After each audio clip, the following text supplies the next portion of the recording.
dont on traite les sorciers en Centrafrique, surtout quand une personne est soupçonnée d'être sorcier, on peut l'enterrer vivant. Et ça n'a rien à voir avec ce que nous connaissons. Mais c'est une violence qui est quand même très grave. Quand vous faites un accident sur la route et que vous tuez quelqu'un, on peut vous tuer si vous restez là, à côté du cadavre. Et ça n'a rien à voir avec ce que nous vivons. Ça veut dire qu'il y a quelque chose qui est là, qu'il faudrait chercher à aider le peuple, peut-être dans des formes d'éducation, d'enseignement, pour qu'on ne fasse pas la justice soi-même.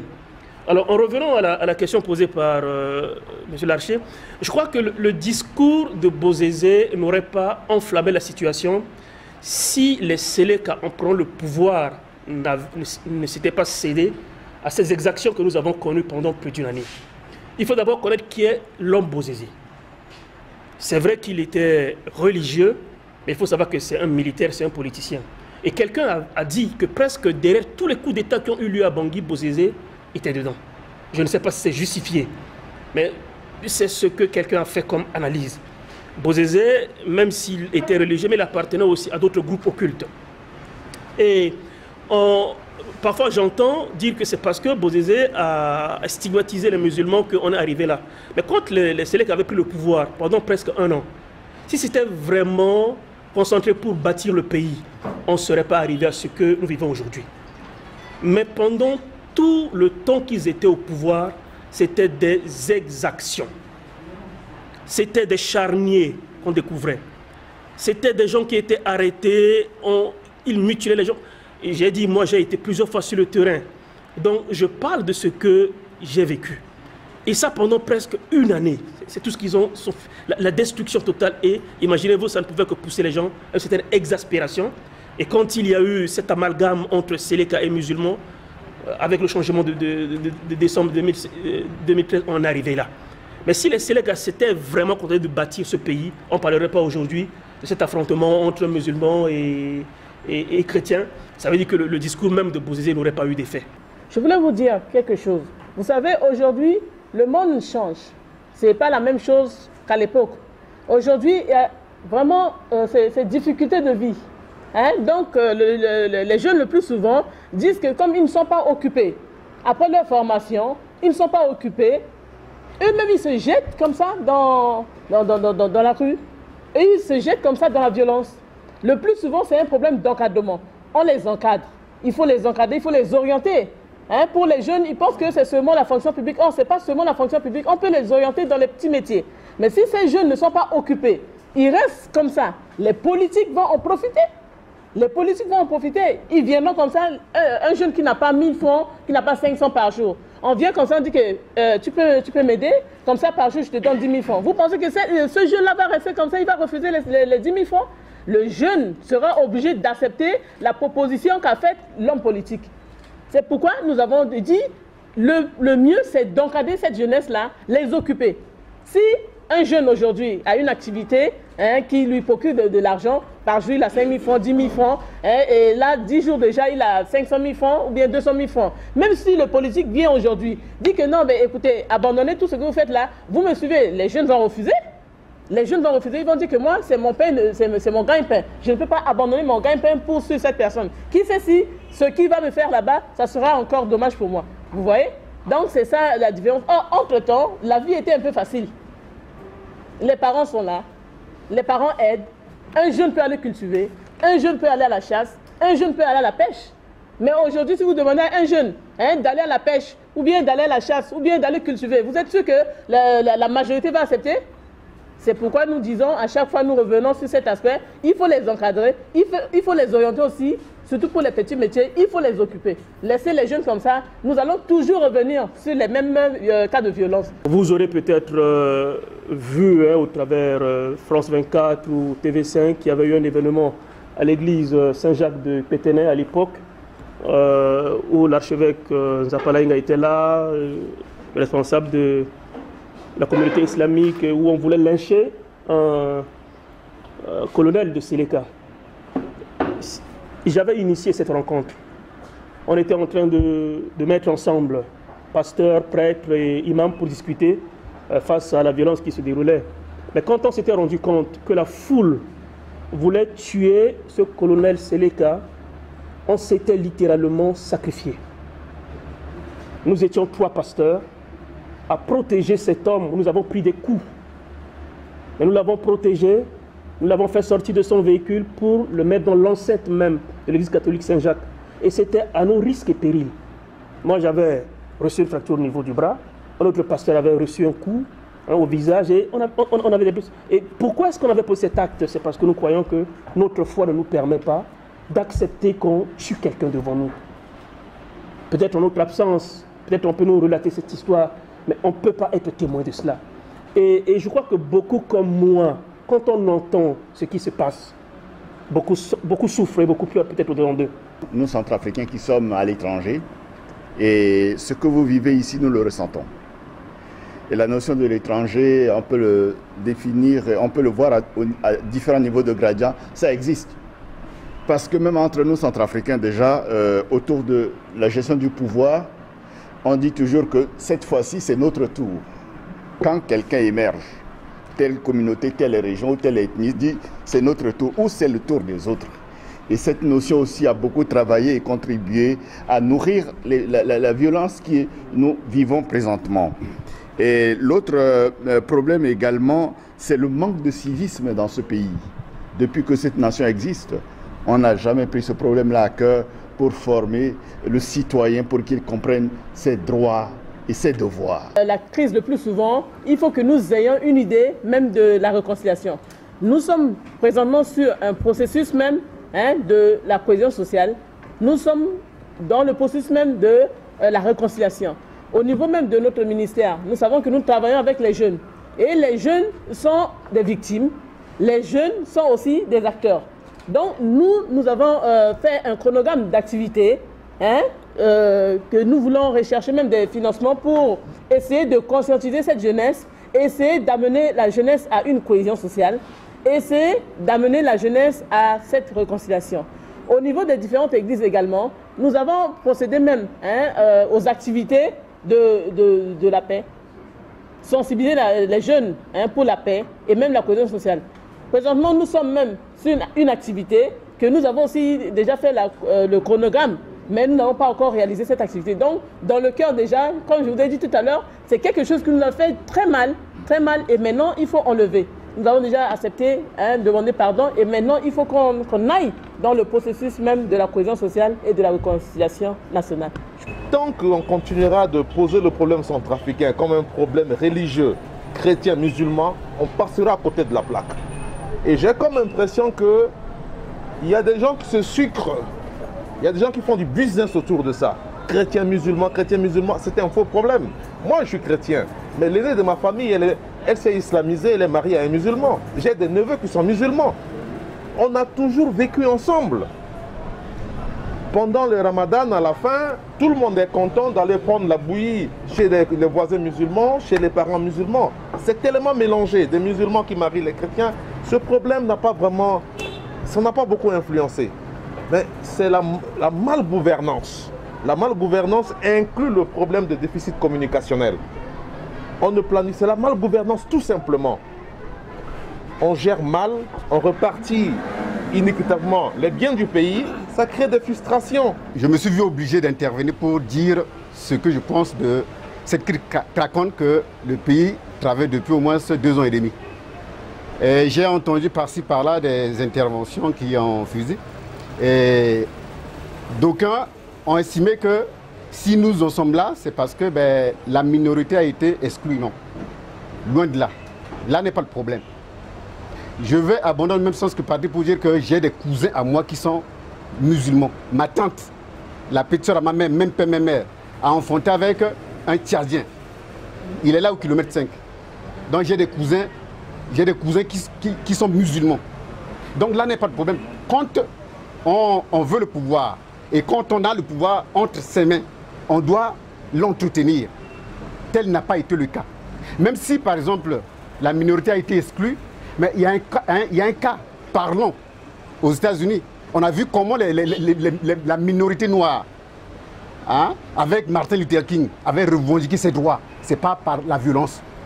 Si par les gens ils ont été aigris pendant un bon bout de temps. Ils se sont dit que il n'y a que par les armes qu'ils peuvent prendre le pouvoir et s'y agripper pendant 50 ans, comme il le disait.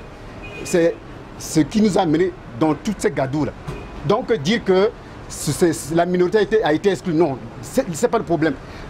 Et de l'autre côté, les gens s'étaient préparés pendant au moins plus de 15 ou 20 ans. Quand les mutineries émaillaient la société centrafricaine, ils se sont dit que entre eux, ils sont de déchirent. Pourquoi pas nous, si on peut en profiter pour prendre le pouvoir. L'une des principales causes de cette crise aussi, c'est qu'on a un taux très élevé du chômage des jeunes et on a l'alphabétisme qui est vraiment très important en Centrafrique. Je m'explique. Je me rappelle vers les années 92-94 où on avait connu, 96 où on a connu les années blanches. Si on a bien regardé, il y avait la majorité des jeunes qui n'allaient pas à l'école, dans les milieux modestes et pauvres. Donc pendant 3 ans, tout ça. Et donc du coup, surtout dans le kilomètre 5, ils ont réussi à fabriquer beaucoup d'analphabètes et tout en accentuant la pauvreté. Par rapport à la question de la connotation religieuse de la crise, c'est vrai qu'il y a quelques années, ça a été parlé, mais ça a été dit vite fait à l'Assemblée, c'était passé inaperçu. Et moi je dirais plus que c'est à partir du mois d'octobre 2013 que la crise centrafricaine a pris la connotation. A pris la connotation religieuse où on a commencé à dire voilà les musulmans contre les chrétiens. Et ça, je pense même dans un premier temps, parce qu'on allait encore toujours au kilomètre 5. Juste avant le mois de décembre, on allait encore au kilomètre 5. C'est jusqu'à partir du 5 décembre que, par exemple, le kilomètre 5 était devenu inaccessible. Pourquoi? Parce que, je dirais directement, l'opinion publique, l'opinion internationale, tout le monde, pour pouvoir chercher à avoir quelque chose, tout le monde s'est braqué sur sur la cicatrice et en lui donnant la connotation religieuse. Comment est-ce que vous pensez que vous pourriez mettre en scène, dans le sens le plus fort du terme, représenter les violences de façon à permettre à une société de dépasser un traumatisme en tant qu'écrivain, en tant que journaliste, en tant qu'homme de théâtre, etc. Peut-être vous faites le tour ici, vous allez demander combien de personnes ont un téléphone portable avec le système pour recevoir des images, ainsi de suite. Je pense que le problème n'est pas là, parce que je comprends un peu, je reviens un peu à la boutade de quelqu'un qui disait mais il y a les Africains ici et puis là vous raisonnez un peu comme les Occidentaux. Il faut voir la réalité. Est-ce que vous êtes allé à l'intérieur du pays pour poser ce problème par exemple? L'intérieur du pays, ce n'est pas les images qui ont amené la crise par exemple à Bosangwa ou à Ndélé ou à Bria. Ce n'est pas les images. C'est des gens qui sont venus inculquer dans la tête. D'ailleurs, ça a commencé à Birao jusqu'à Bangui, la Séléka. C'était une horde de hors-la-loi et même d'illettrés. Ils sont arrivés, c'est arrivé à Bangui qu'on a vu les Séléka. Idem pour les Balaka. Moi, j'étais à l'intérieur du pays lorsque les Balaka ont commencé à se mobiliser. Parce qu'il y a Balaka et Balaka. Le Balaka actuel, je le dis, c'est le Balaka politique. Politique. Les vrais Balaka sont restés chez eux là-bas. Ils sont repartis. Lorsque les Séléka s'approchaient, ça a été signalé. Ils sont entrés à Bangui. Les violences ont commencé au vu de tout le monde. Le monseigneur Zapalenga, le pasteur Guerrero Yamé ont dit attention, ce qui se passe en toute impunité, le retour sera incontrôlé. C'est vrai ce qu'il a dit. Les Balaka, c'est des gens qui subissent une initiation. L'initiation de l'éthique. Tu ne voles pas, tu ne violes pas, tu ne prends pas des choses d'autrui, tu ne tues pas. C'est de l'initiation. Les gens respectent ça. Mais c'est vrai que c'est des petits voyous qui sont en Bangui. Tous les braqueurs, tous les voleurs, tous les chômeurs deviennent des anti-Balaka.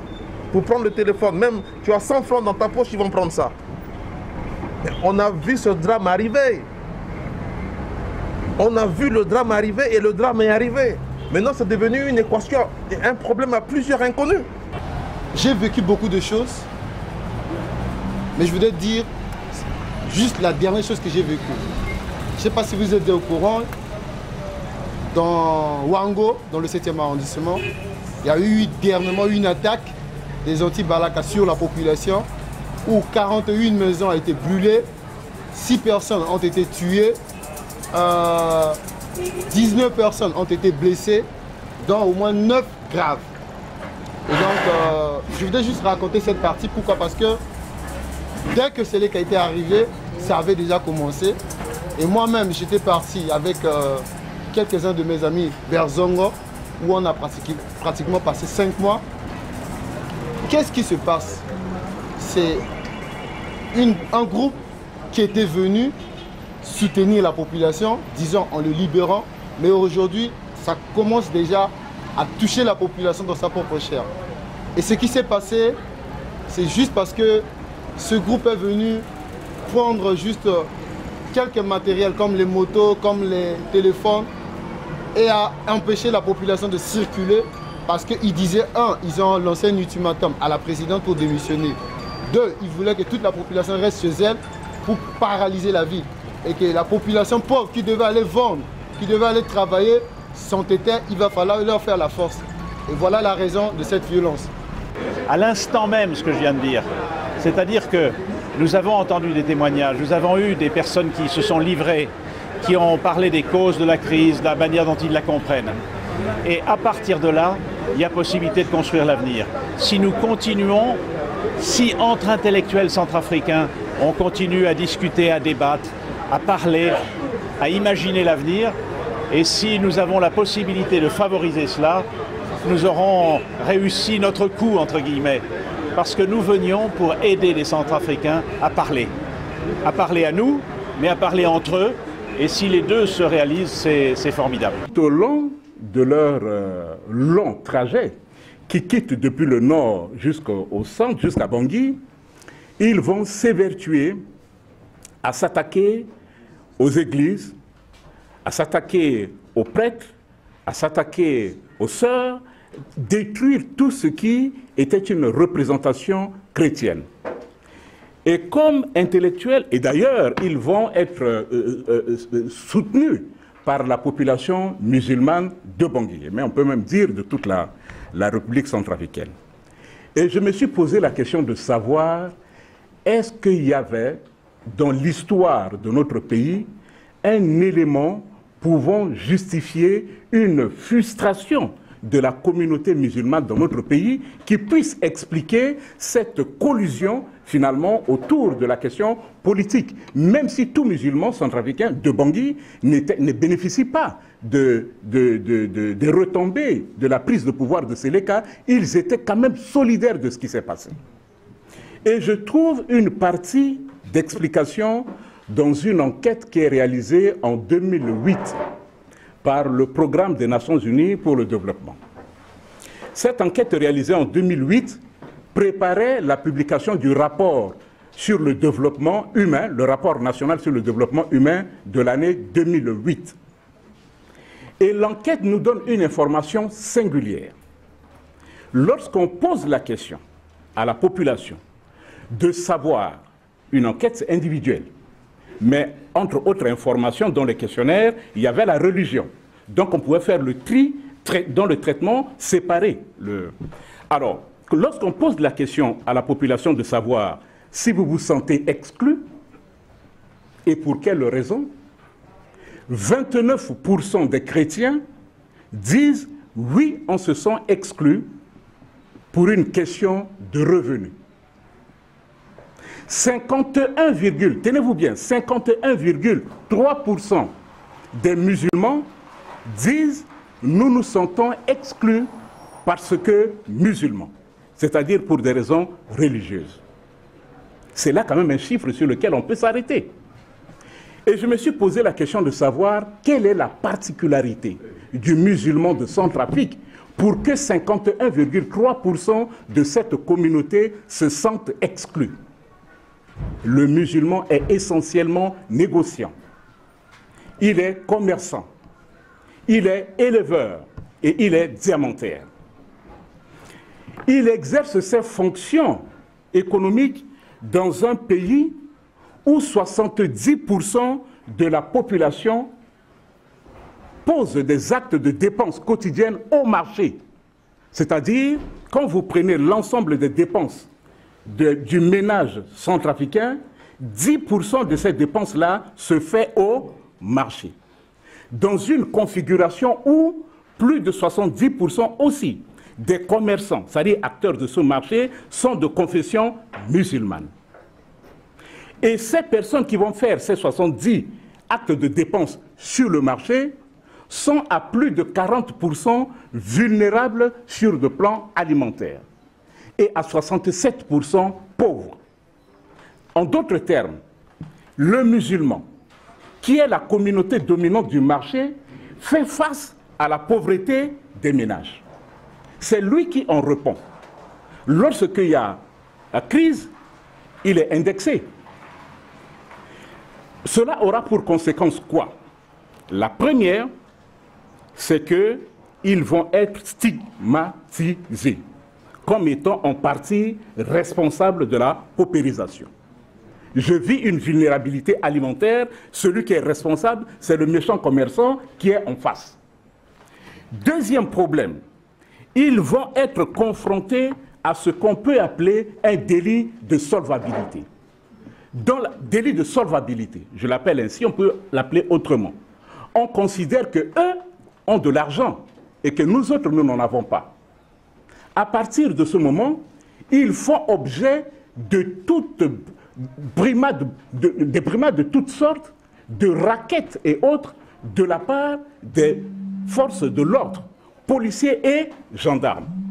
On leur demande des papiers qui n'existent pas, puisque pour la plupart ils sont illettrés, analphabètes, on abuse de leur situation.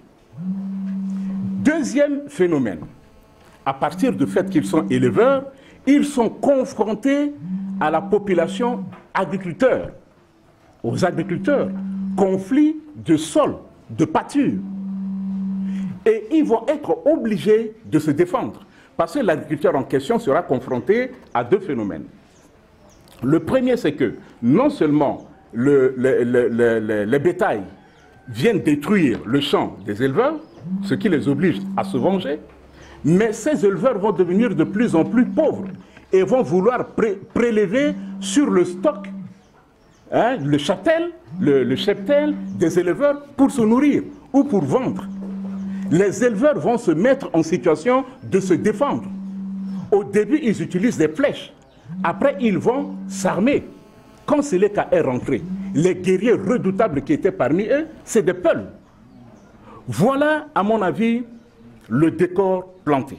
La suite de mai, c'est de se dire 3, sinon 4 choses.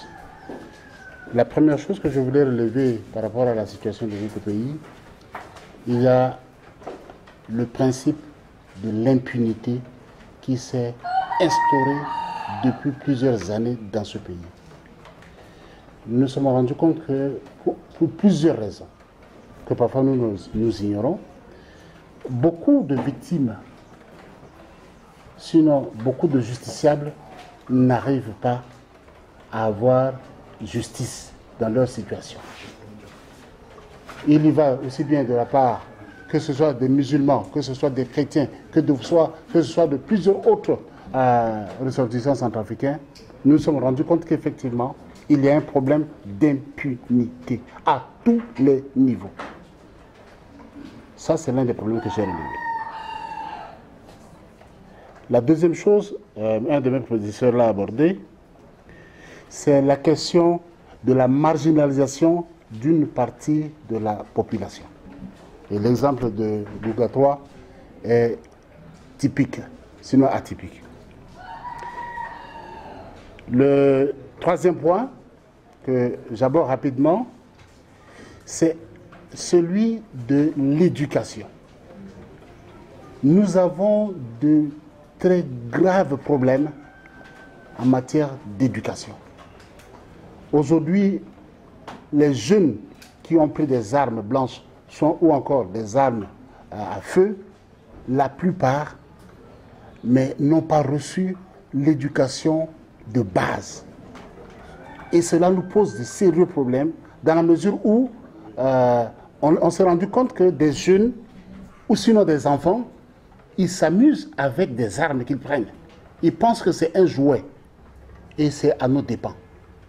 Et ça, ce sont des problèmes sur lesquels nous devons vraiment réfléchir. Et enfin, je voudrais aborder un problème, si je dirais, c'est à caractère économique, mais c'est le problème des ressources énergétiques, sinon les ressources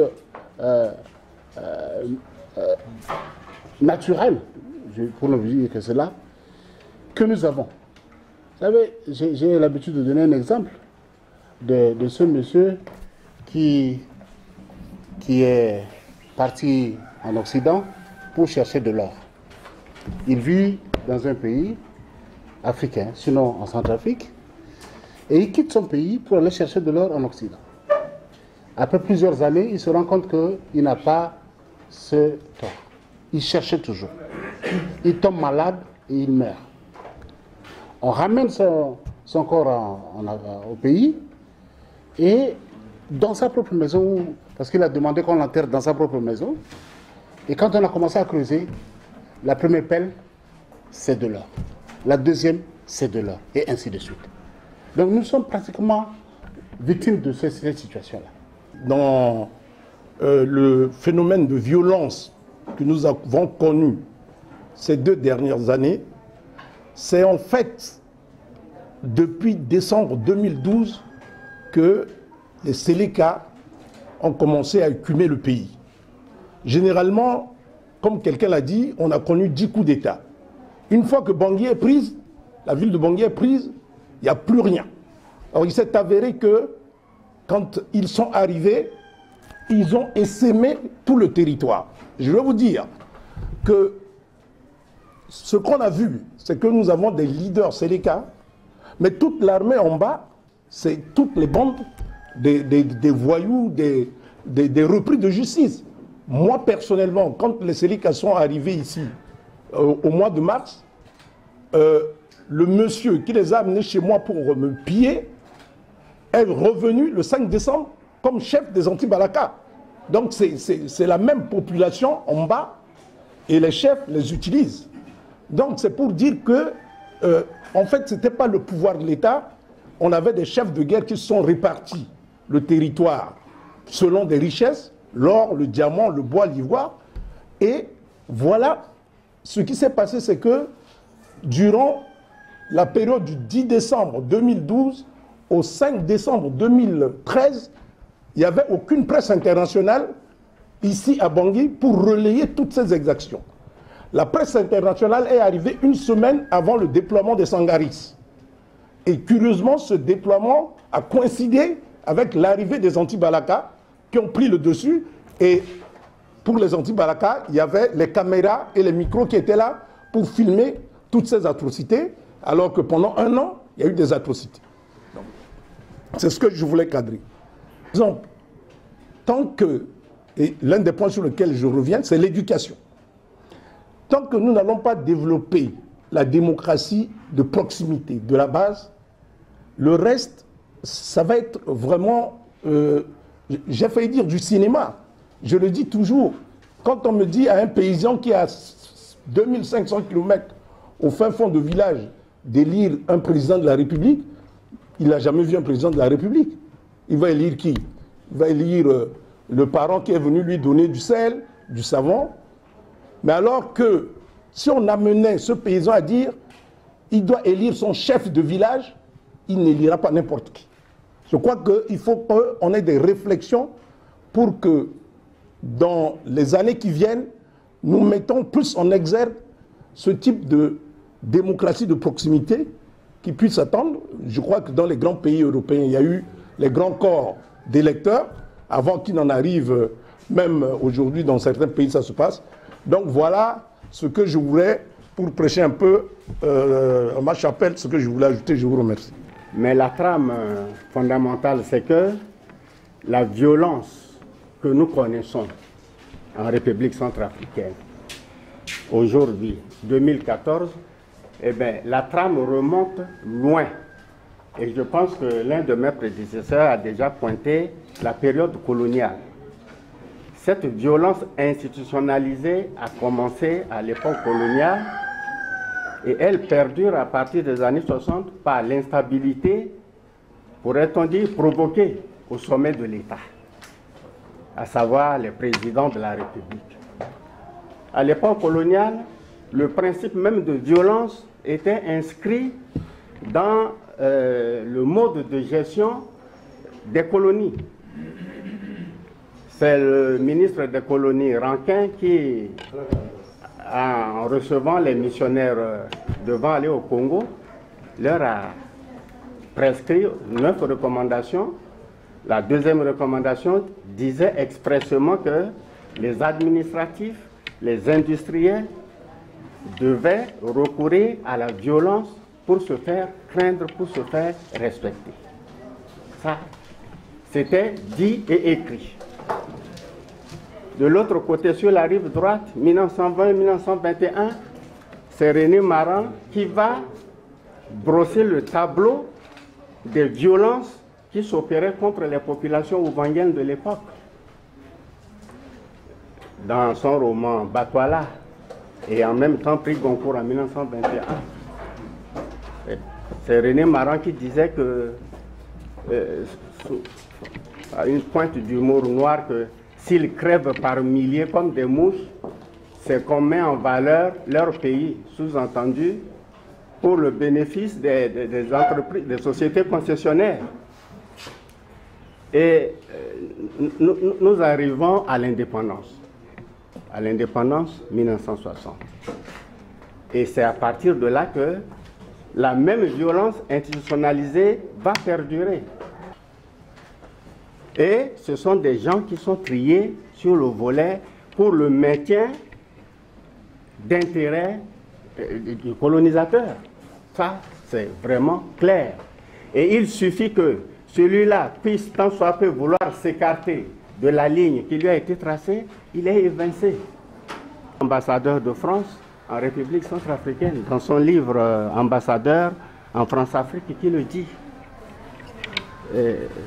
Élu. Ça, c'est page 148. Et il continue, c'est là où peut-être je ne le suis pas, il dit au cœur de l'action politique en République centrafricaine. Il va être consolidé 2014 par Antoine Oud. L'article, c'est les buts de l'intervention en Centrafrique. Et voilà ce qu'il dit. Une nouvelle politique impérialiste en Afrique. La situation géographique particulière de la Centrafrique au milieu du continent rend, et qu'importe les milliers de morts, si cela renforce les bénéfices des sociétés du CAC 40. On revient en 1900. Je crois que tant que cette situation-là ne sera pas levée, cette hypothèque-là, eh bien, je crois qu'on va tourner, ce sera un piège sans fin pour le peuple centrafricain, ce sera une sorte de ronde infernale. Et cela même, les événements récents l'ont prouvé. Quand il s'est agi du choix d'un Premier ministre, RFI qu'on a cité ici a avancé le nom du candidat de la France, sans phare, proche de la France, l'homme de la France. Et quand celui-là n'a pas été retenu, c'est une situation presque insurrectionnelle qui s'en est suivie. Il appartiendra à tous ceux qui aspirent à diriger ce peuple, à faire preuve d'autonomie politique, à ne pas servir tout simplement de courroie de transmission qu'on pourra rejeter ou même tuer quand il faudra le remplacer. Voilà déjà l'un des éléments, les politiques, ceux qui prétendent nous gouverner. Et puis, il y a tout un support, l'éducation qui doit suivre, etc. Je pense que c'est un vaste chantier. À travers vos analyses, tout d'abord, je tiens à exprimer ici mon admiration à votre capacité de démarcation et neutralité axiologique par rapport à un événement chargé d'émotions et d'irrationnel. Ce n'est pas du tout évident pour l'intellectuel impliqué dans un conflit d'opérer une telle distance par rapport à un objet assez sensible qui vous touche de très près. Je retiens de vos analyses très pertinentes et qui apportent de la complexité et de la nuance, sauf la dernière intervention, que les religions ne sont pas ontologiquement violentes. que la violence est inscrite peut-être dans la nature de l'être humain et pas dans la substance des textes. Et donc, à cet égard, la religion ici n'est pas une cause, mais un facteur catalysant qui est venu a posteriori se greffer devant ce conflit. C'est un mécanisme qu'on trouve ailleurs d'ailleurs. Ce n'est pas une singularité du centre de la République centrafricaine. Les remèdes, j'ai senti que vous avez déjà proposé quelques voies de réponse. La laïcité, la neutralité, l'acquiescence par rapport aux religions, une citoyenneté universelle, que chacun garde sa religion, son ethnicité, mais autour d'un projet commun. Encore faudrait-il le définir. Le premier projet, c'est de définir un socle commun et un projet commun qui transcende les appartenances ethniques et religieuses sans les affaiblir. La justice, le sentiment d'impunité favorise la violence, donc il faut rétablir la justice. Également l'égalité sociale, la distribution équitable des richesses, et puis l'éducation. Je pense que c'est ces éléments qui se dégagent comme issus, comme voie de solution. Maintenant, il reste la volonté, et c'est peut-être à ce niveau-là où se trouve la difficulté.